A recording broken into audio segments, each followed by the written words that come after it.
Assalamualaikum, Sampurasun, Rahayu, Rahayu, Rahayu. Kali ini kami akan melihat cuplikan video dari Bapak Aing, dan mudah-mudahan dalam video ini banyak poin-poin yang kita ambil, poin-poinnya buat saudara-saudaraku di mana dari Sabang sampai Merauke. Mudah-mudahan yang sakit dan penyakitnya, yang punya hajat di mustajab pengajarnya, jangan lama-lama, kita akan lihat cuplikan berikut ini. Saya ucapkan terima kasih pada kesepuhan ya. Saya ingat betul tuh, saya waktu masih mahasiswa itu ada bupati yang ternama pada waktu Pak Ope. Ada istrinya ya. Pak Ope itu salah satu wakil bupatinya itu adalah Pak Suing Sasmita. Pak Suing Sasmita itu adalah dulu sekda di Purwakarta dan aktif di Pramuka. Jadi saya detil itu. Kalau bupati paling fenomenal sudah nggak ada lagi Pak Yanco almarhum. Mudah-mudahan mendapat tempat yang layak di sisi Allah Subhanahu wa taala. Kemudian seluruh tokoh masyarakat, tokoh ulama, seluruh para ahli kebudayaan, ahli pembangunan. Saya orang yang selalu mengamati, mata saya tidak pernah berhenti untuk melihat ketika jalan. Sepanjang jalan dari Majalengka sampai Indrama itu sungai. Saya lihat hari ini pohonnya ditebangin, saya mau cek kenapa ditebangin. Sungai itu membentang di samping jalan. Itu adalah potensi yang luar biasa. Saya orang bisa dilihat di Lemur Pakuan, saya memanfaatkan sungai kecil. Yang pertama adalah Pak Bupati, di 2026 nanti akan saya bantu jembatan-jembatan menyeberang jalan didesain artistik. Jadi sungai, jalan. Jalannya akan saya desain artistik, nanti lampu dari Kertajati sampai Tribun Tamat pinggir jalan dan desain dengan baik. Saya sudah mulai bertebaran di Jawa Barat. Kemudian yang keduanya, sungai-sungainya dibikin jembatan melengkung. Kemudian pegangannya itu pakai itu apa namanya? Gagak Pinangsi sebagai bentuk simbolisasi kegagahannya Wilalodra. Nah, apa sih sebenarnya yang dimiliki oleh Indramayu? Karena saya ditemani oleh seniman Indramayu ya, keliling Jawa Barat, satu seniman tari, dua seniman lawak. Nah, siapa namanya seniman lawaknya? Wak Kancil. Seniman tarinya? Wangi. Ibu, ya. Nah, apa sih? Indramayu itu satu, itu ahli berkelahi. Kenapa ahli berkelahi sejarahnya? Karena tentara, prajurit itu. Dulu prajurit Mataram misalnya. Kemudian membangun sawah-sawah di sepanjang pantai utara. Jadi kalau karakternya keras, itu wajar. Karena dia titisan para prajurit. Ahli-ahli berkelahi. Ahli-ahli perang. Tetapi di balik itu, orang Indramayu itu lembut. Apa bentuk kelembutannya? Dia sangat estetik. Bisa dilihat dari kemampuan tarian, tari topeng, kemudian pengemasan kesenian.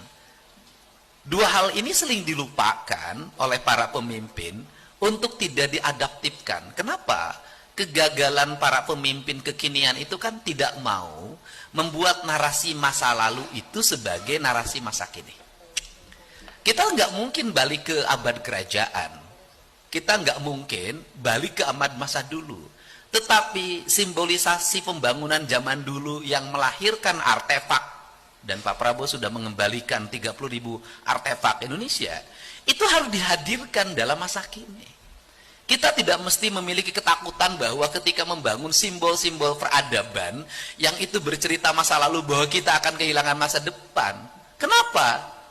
Pusat-pusat industri kepariwisataan yang memiliki basic latar belakang sejarah pasti bercerita masa lalu. Orang pergi ke Jogja itu cari masa lalu. Orang pergi ke Bali itu cari masa lalu. Nah, karena kita punya masa lalu, kenapa masa lalu kita ditinggalkan, tidak hadir di gedung pemerintah? Maka saya tadi bercerita ke Bupati. Bupati saya bilang gapura-gapuranya nanti dibikin, dikembalikan ke zaman Wilalodra itu. Semua ditata, hadirkan arsiteknya. Kemudian setiap desa itu membuat buku sejarahnya. Ketika sebuah desa yang buku sejarahnya, kemudian dipadukan dengan pembangunan yang kekinian. Sungainya tetap, jembatannya kekinian, tapi narasi-narasi yang ada di jembatan itu melambangkan apa? Anda kalau mau pergi ke Yunani, Anda mau pergi ke negara-negara lain, dia hanya punya 5 tiang, itu pemandu wisatanya bisa 2 jam bercerita 5 tiang itu. Mereka nggak punya cerita panjang kayak kita. Kita ini punya cerita panjang dan bukan cerita dongeng. Kalau seluruh cerita itu dikemas dalam film yang memadai, dikemas dalam buku-buku yang memadai, dikemas dalam cerita-cerita yang memadai, saya tidak menutup kemungkinan Indramayu menjadi pusat kebudayaan, Indramayu menjadi pusat industri, menjadi pusat pariwisata. Dari seluruh kebijakan, apa yang tidak dimiliki Indramayu? Dia punya hamparan sawah yang luas. Dia punya lautan yang terbentang. Dia punya sungai yang lurus dan itu bisa menjadi sarana transportasi. Bisa dibikin kapal-kapal di sungai, saya lihat. Bisa dibikin perahu-perahu di sungai. Saya lagi merintis untuk bikin rumah makan sungai di Kota Bekasi di Kalimalang, agar Kalimalang tidak jadi Kalimalang tapi jadi Kalimujur. Nah, itu mimpi saya. Dan kemudian kita juga tidak kehilangan masa depan. Kita bangun industri yang baik. Saya tahu hari ini Indramayu lagi bergeliat industrinya. Investasi di Indramayu sudah mulai banyak. Hari ini saya akan launching tentang rekrutmen tenaga kerja berbasis digital sehingga tidak perlu lagi orang melantik lamaran kerja. Orang berpikir saya ini tradisi. Ketika saya tradisi, saya ketinggalan teknologi. Enggak. Saya justru ingin menyongsong masa depan Jawa Barat dengan dua pendekatan. Satu pendekatan tradisi, dua dengan pendekatan teknologi. Nah, kerangka ini bisa dibangun dengan baik. Sehingga apa? Sehingga apa sih? Ketelatenan pemimpin. Apa ketelatenan pemimpin? Pemimpinnya jangan ragu bawa mesin potong rumput. Agar ketika masuk hari jadi belok kanan rumputnya nggak tinggi. Saya tuh detil Pak Bupati. Saya tuh mata saya tuh lihat. Kenapa? Karena modal dasar bagi semua pembangunan itu hanya kebersihan, ketertiban, dan keindahan. Tiga hal ini. Kalau daerahnya sudah bersih, masyarakatnya sudah tertib, tidak jadi pusat geng motor, karena di Indramayu ini motornya agak tinggi kenceng. Kemarin tuh ada yang meninggal di perempatan itu yang saya kontak Kapolda, saya bilang cepat tangkap. Kenapa? Karena kita ingin bangun generasi, Pak. Gak bisa generasi Indramayu itu mati terus di jalanan. Gak bisa generasi Indramayu itu menghabiskan waktu di jalanan knalpot brong balapan, sedangkan ibunya badannya sampai bengkung bahasa Sunda itu untuk motong padi. Ibunya, ayahnya ngambil ikan di laut, anak-anak mudanya menghabiskan waktu, menghabiskan uang dari ibunya diperas dalam setiap waktu. Ini harus dirubah, Pak. Kenapa ini harus dirubah? Jangan sampai sumber dayanya diambil orang lain. Kenapa? Industri tumbuh. Kalau anak-anaknya biasa terus tawuran dan geng motor, pabrik nggak mau rekrut, Pak. Kalau galak-galak, yang punya pabrik juga takut, Pak. Bagaimana caranya? Bupati, siapkan siswa-siswa di Indramayu yang kelas 3 sekarang. Ada dua hal yang saya tawarkan. Pertama, disiapkan dengan pendidikan semi militer untuk memasuki industri. Nanti basukin marak, tapi baraknya diarahkan pada pembentukan karakter bahwa dia akan bekerja pada sektor industri. Karena industri itu. Yang kedua, disiapkan mereka menjadi tenaga profesional di luar negeri. Itu juga konsepnya harus pendidikan semi militer agar terbentuk karakternya. Sehingga Indramayu ngisi tenaga kerjanya nanti tidak hanya ke Saudi aja. Tidak ke Malaysia saja. Tapi kemana? Jepang. Eropa. Ini harus dibangun. Saya tahu orang Indramayu pemberani, ABK kapal itu sampai Afrika. Itu banyak orang Indramayu. Tapi seluruh keberanian itu harus mulai diarahkan dengan apa? Lewat sistem pendidikan. Kita bikin pendidikan ABK kapal dari sekarang. Sistemnya, bahasanya kita bangun. Pendidikan karakternya kita bangun. Kita bangun ini. Itu yang diploma 3. Saya siapkan beasiswa di 2026 untuk anak-anak Indramayu sekolah diploma 3 dan S1 untuk jadi calon manajer perusahaan. Itu caranya. Yang kedua, kita siapkan untuk tenaga pabrik yang pada level pekerjanya. Kenapa Jawa Barat dulu itu kurang begitu cepat? Kenapa? Industri dibangun di Bekasi, industri dibangun di Kerawang, rakyatnya di sawahnya digusur, rumahnya digusur, kemudian orang punya duit, orang Bekasi, Kerawang, Purwakartanya tidak bisa memanfaatkan duitnya habis, anak-anaknya tidak sekolah, pada akhirnya jadi pengangguran. Kan harus dirubah. Habis itu, tenaga profesionalnya diambil dari tempat lain. Habis itu, kalah. Upah yang tinggi tidak bisa memberikan kesejahteraan pada rakyatnya. Kenapa? Karena yang mendapat upahnya bukan orang sana yang bekerja, tapi orang lain yang datang kemudian berupah tinggi. Tidak bisa kita mengeluh, Pak. Caranya apa? Di hari jadi ini caranya adalah negara harus fokus. Maka fokus negara pada 3. Fokus negara adalah pada 1, infrastruktur. Kenapa? Gak ada pembangunan tanpa infrastruktur. Industri gak akan maju tanpa infrastruktur. Pertanian tidak akan bisa berkembang tanpa infrastruktur. Kelautan tidak akan bisa berkembang tanpa infrastruktur. Maka fokus Provinsi Jawa Barat pada 2 hal. 1, bangun jalan. 2, bangun tata kelola air. Itu bisa dilihat dari lonjakan anggaran. Dulu, waktu Provinsi Jawa Barat anggarannya 37 triliun, anggaran jalannya kisaran 400. Sekarang anggaran Provinsi Jawa Baratnya hanya 31 triliun, sekarang sudah menyentuh 3 triliun. Berbeda. Dan yang kabupaten kota, itu yang untuk pajak kendaraan bermotor, optionnya, itu harus untuk infrastruktur jalan. Kenapa? Yang bayar pajaknya yang punya motor dan punya mobil, dia bayar pajak itu untuk apa? Dilayani jalannya baik. Nah, yang kedua, infrastruktur air, PSDA. PSDA di Jawa Barat itu, dulu waktu anggarannya 37 triliun, nggak pernah dapat anggaran dari provinsi, saya cacain kepala dinasnya. Hari ini sudah menyentuh angka 450 miliar. Pendidikan juga sama. Kita sudah, pendidikan infrastrukturnya, bangunan sekolahnya sudah hampir menyentuh 1 triliun. Listriknya sudah hampir menyentuh 500 miliar. PJU itu dulu hanya 20 miliaran. Hari ini hampir menyentuh 1 triliun. Dan tahun depan, Provinsi Jawa Barat mengalami penurunan anggaran 2 triliun 458 miliar. Dan saya bersumpah, anggaran jalan saya taikkan menjadi 3,5 triliun. Semua anggaran pembangunan harus tingkat. Siapa yang harus prihatin? Kami birokrat yang akan prihatin. Saya kasih tahu, mungkin tahun depan hari jadi Provinsi Jawa Barat nggak ada snack, cukup air putih. Kalau bertamu ke provinsi nggak ada makan siang, cukup air putih. Kenapa? Saya sudah pangkas habis, nggak boleh ada anggaran itu. Perjalanan dinas pangkas habis, semua pangkas habis, semuanya untuk pembangunan infrastruktur. Biarkan birokrasi berpuasa, yang penting rakyat berpesta. Dan pengaduan masyarakat Bupati, kemarin tercatat di Provinsi Jawa Barat yang mengadu 1.000 orang.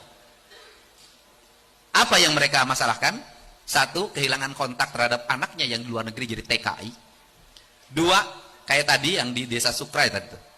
Dia berobat di rumah sakitnya sudah ada BPJS, tapi ongkos ke Harapan Kitanya dia nggak punya.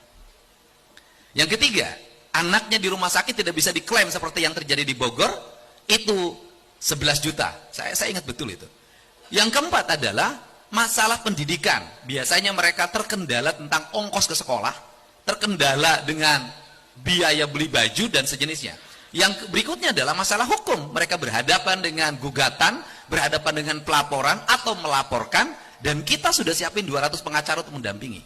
Dan saya serius untuk menggarap seluruh problem ini. Kenapa? Jadi kalau tadi mengucapkan terima kasih atas kehadiran Pak Gubernur di acara ini, nggak usah terlalu juga dianggap sebagai sesuatu yang luar biasa. Kenapa? Gubernur tuh nggak ada kerjanya. Kalau mau jujur, gubernur tuh nggak ada kerjanya kok. Yang kerjanya kan kepala dinas. Yang kerjanya para bupati. Gubernur kan nggak punya wilayah. Jadi kalau gubernur sibuk, pura-pura sibuk itu. Kalau gubernur teto, ribut banget, pura-pura sibuk, padahal nggak ngapa-ngapain. Kenapa? Bagi saya, seorang pemimpin kepergian kemanapun harus ada produk yang dibuat. Gak bisa kalau nggak ada produk. Saya pergi kemanapun harus ada produk. Kesini ada produk, kesini ada produk, kesini nggak ada produk. Sesungguhnya hari ini, kenapa saya jadi banyak pekerjaan? Karena saya banyak mengambil pekerjaan. Pekerjaan layanan rakyat. Pos pengaduan yang ribuan tuh ngapain gubernur bikin begitu? Orang bukan tugasnya kok. Itu tugasnya RT, RW, kepala desa. Kenapa saya bikin begitu? Karena saya nggak ada kerjaan. Daripada saya nggak ada kerjaan, lebih baik saya menerima aduan masyarakat dan saya menyelesaikan. Kalau gubernur lagi nambah-nambah lagi pekerjaan kabupaten diambil alih provinsi. Kenapa? Saya nggak ada kerjaan. Kerjaannya kan punya bupati semua. Wilayah itu yang punya bupati, gubernur nggak punya. Gedung sate itu di kota Bandung wilayahnya. Nah, kenapa saya ingin menjadi gubernur yang mengorkestrasi para bupati, mengorkestrasi para wali kota? Cukup apa? Nggak usah rapat-rapat, WA. Pemilihan kepala desa yang terhambat karena regulasi di Indramayu, itu selesai dengan WA. Pak Wakil Bupati WA saya WA Mendagri, dalam waktu 5 menit Pak Mendagri mengeluarkan surat edaran, dan itu berlangsung. Negeri ini, iya saya tahu lah Pak, tenang atas perintah Bupati, tenang aja. Karena kan kalau Pak Wakil Bupati kan karena nggak ada kerjaan lebih sering WA saya. Bupati kan sibuk, nggak ada masalah. Yang penting kan tidak bermusuhan, tidak saling melaporkan, tidak saling melaporkan, dan tidak saling mengusir dari tempat ini. Dan saya tahu Pak Wakil Bupati ini bingung hari ini, mau ke partai mana gitu. Apakah balik ke yang lalu atau pindah ke tempat masa depan? Iya, mau menentukan, iya, mau menentukan, atau mengikuti arahan gubernur, atau ngikutin arahan Pak Ono. Oh iya, jangan soal aku nanti ditinggalin banyak orang. Nah, ini kan nasib tuh begini. Dulu di sana di tengah ketua DPRD, ya kan? Sekarang pindah ke sini, ya kan? Enak mana? Enak duduk di tengah pegang palu, enak sekarang. Kalau dulu Bapak biasa neken-neken bupati biar dapat pokir. Sekarang Bapak diem. Nah, ya jadi ya ini harus dibuat. Kenapa harus cepat, Pak? Nggak bisa lambat lagi, nggak bisa. Nah, karena nggak bisa lambat lagi, sudah semestinya ada dua hal yang harus kita lakukan. Satu, kecepatan dalam mengambil keputusan. Dua, estetika dalam produk pembangunan. Itu yang saya pegang. Karena itu estetika, maka nanti Jinderama itu berubah, Pak. Saya yakin betul 5 tahun ke depan itu berubah. Ini daerah akan menjadi tumbuh menjadi industri, pertanian, perikanan, dan kelautan. Kemudian dan pariwisata, dan jalur-jalur sungai saya meyakini betul suatu saat akan menjadi jalur pariwisata yang indah dan disukai oleh banyak orang. Terakhir, tinggal satu yang perlu dirubah, karakter warga. Itu di mana-mana. Orang Subang, Indramayu, Kerawang, Cirebon sama karakternya. Apa? Kajedeng tekor asal sohor. Tahu saya. Kenapa? Nggak punya duit, Pak. Habis panenan, dapat kuli. Derep, saya tahu itu. Saya di rumah saya kan banyak orang Indramayu suka ikut derep saya. Dapatnya sebulan paling dapat 6 juta, 7 juta, atau bisa 10 juta. Harusnya kan yang 10 juta itu disimpan bangun rumah untuk pendidikan. Orang Indramayu sama orang Subang Utara tuh enggak. Panenan hajatan. Hajatannya dicatat. Sini catat enggak?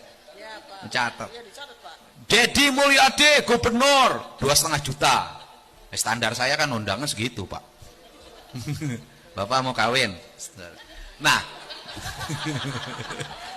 saya kalau ke bupati nggak boleh segitu karena bupati itu kalau hajatan bukan nunggu kondangan, hajatan ngeluarin duit buat rakyat yang kondangan itu nggak boleh. Nah, dicatetin itu ya, kalau kondangannya Pak Bupati nggak usah balikin, tapi yang kondangannya teman sebelah dikirim rokok, jinggo atau jarum coklat 150.000 ya, kan gantangan.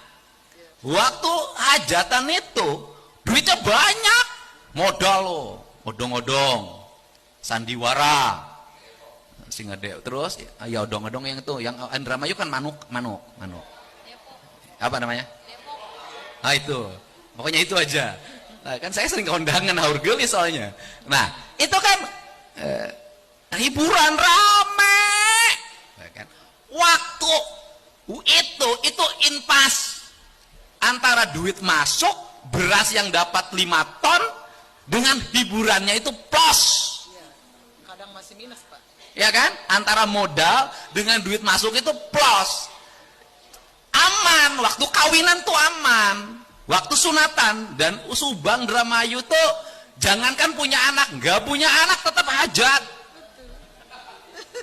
Tetangga saya, itu sapinya beranak, dia nggak punya anak.